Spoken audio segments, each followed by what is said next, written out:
তোমার মাকে গ্রামের মানুষ দেখবে মানে তোমার মা কিরি নাকি?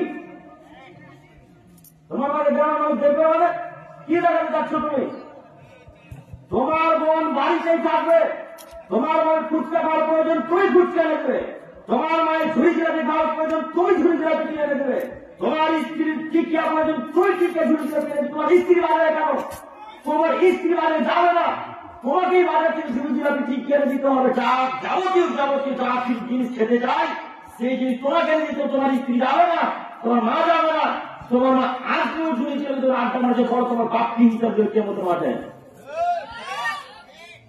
তোমার বাপকে সেদিন বলবে যে সেদিন জালসা ছিল, সাহাবা কবরস্থানের উন্নতি করবে, তোমার স্ত্রীকে বাজারে আড্ডা মারবে, তুমি কিসের জন্য জালসা শুনছিলে বলো? এখানে অনেক যুবক বসে আছে যার মা আজকে ইসলামে এসেছে বিনা বোরখায় ধন্দন ধন্দন করতে এসেছে, আবার ধন্দন ধন্দন করে চলে যাবে বিনা বোরখা দিয়ে এসেছে। ও মনে করেছে জালসা না জালসা, শুনতে হয় শুনবো। ও তো বিধান পর্দার বোঝে না। যদি পর্দার বিধান বুঝতো তো ওই মহিলারা এখন পর্যন্ত বাজারে থাকতো? আচ্ছা মুরব্বী সাহেব আর যুবক তোমাকে বলছি, তুমি একটু শোনো তো আমার কথা।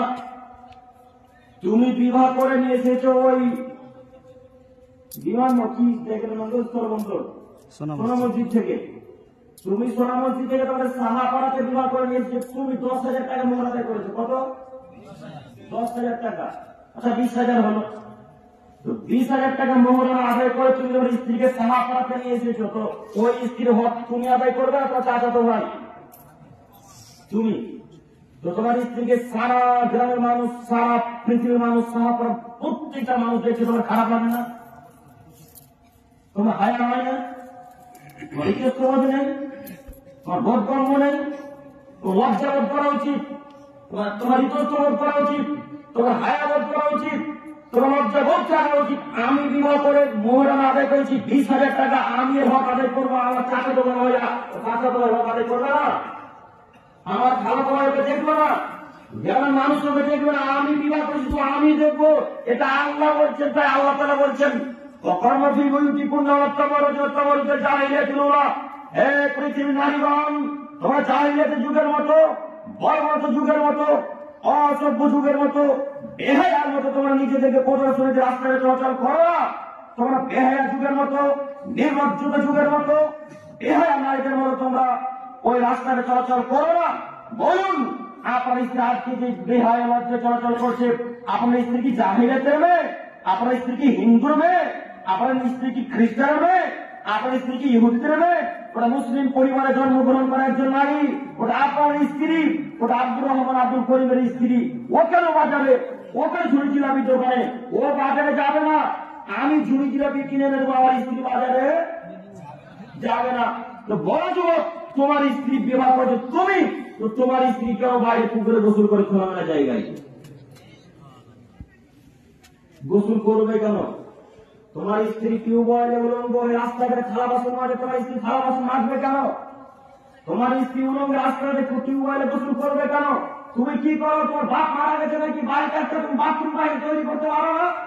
এখানে প্রত্যেকটা ছেলের হাতে অ্যান্ড্রয়েড ফোন আছে, প্রতিটা ছেলের কাছে অ্যান্ড্রয়েড ফোন আছে। ওই অ্যান্ড্রয়েড ফোনের আনুমানিক 20 থেকে 25,000 টাকা, তাই না? আনুমানিক দাম 20 থেকে 25,000 টাকা দিয়ে তুমি ওই ফোন না ক্রয় করে তুমি তোমার মায়ের জন্য সুন্দর করে একটা বাথরুম পায়খানা তৈরি করে দিতে পারলে না? তোমার বাপ পারলো না? তোমাকে খারাপ লাগে না? তোমার মাকে গ্রামের মানুষ দেখবে সবজিওয়ালা দেখবে মানে? আর তোমার আমার একটা অভ্যাস খারাপ আছে, সকালবেলা যদি সবজিওয়ালা সবজি বিক্রি করতে আসে তখন তোমার আমার বুকে কাপড় থাকে না, পেটে কাপড় থাকে না, ঢমঢম করতে করে সবজিওয়ালা সবজি কিনতে চলে যাবে।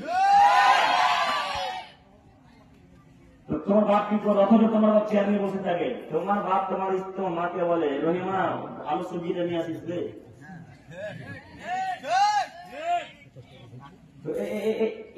এই মুরব্বী সাহেবকে কবর দিতে এসেছে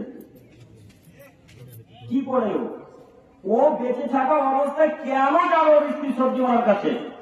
যুবক, তুমি আজকে এখান থেকে তওবা করে উঠবে যে আল্লাহ, আমি যতদিন পর্যন্ত এই পৃথিবীর বুকে বেঁচে থাকবো ততদিন পর্যন্ত আমার স্ত্রী, আমার মা, আমার কন্যা কেউ সবজি বানাতে যাবে না। ইনশাআল্লাহ, ইনশাআল্লাহ। আজকের পর থেকে যদি কোন পরিবারের মহিলা, কোন পরিবারের কন্যা, কোন পরিবারের পুত্রবধূ যদি সবজি বানাতে সবজি কিনতে যায়, ওই বাড়ির মানুষ মানুষই নয়, ওই বাড়ির গার্জেন মানুষই নয়, পশু প্রাণীর মতো জগতে বসবাস করছে। কাজেই নীতি পরিবর্তন করুন। আপনাকে আমি অনুরোধ করে যাচ্ছি, এই জায়গাটা আবার ফেরত আসবে একটু পর। কাজেই সারা পৃথিবীর মা বোনদেরকে আমরা অনুরোধ করছি, সম্মানিত মা বোন, আপনি যদি জান্নাত চিনতে চান তাহলে এই নীতি পরিবর্তন করতে হবে।